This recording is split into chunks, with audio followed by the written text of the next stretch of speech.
Ce n'était pas un accident. Le mal était vivant et il avait besoin de se nourrir.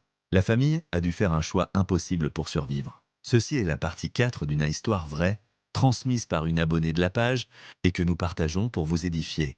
Les parties 1, 2 et 3 sont disponibles sur la page.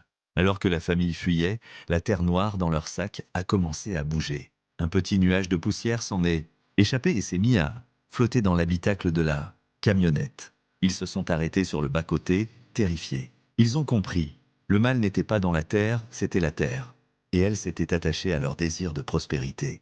La mère a crié au chauffeur d'arrêter la voiture. Elle a pris le sac et a couru vers la maison d'un ami dans un autre quartier. Mais au moment de jeter le sac, elle a vu, à travers la fenêtre, que la poussière noire se répandait.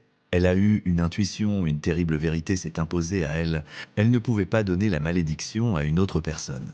La solution n'était pas de fuir, mais de combattre le mal par la seule chose qu'ils ne pouvaient pas supporter, le sacrifice.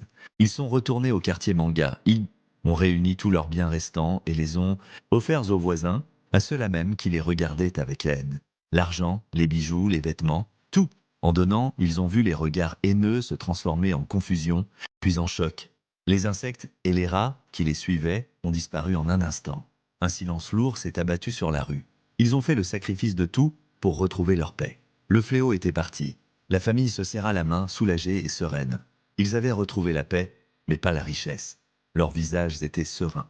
Petit moment de calme, et juste en face d'eux, un voisin commençait à crier au secours, car sur le pas de sa porte, il venait de s'installer un nuage de poussière noire, puis des cafards et des rats entraient chez lui par centaines.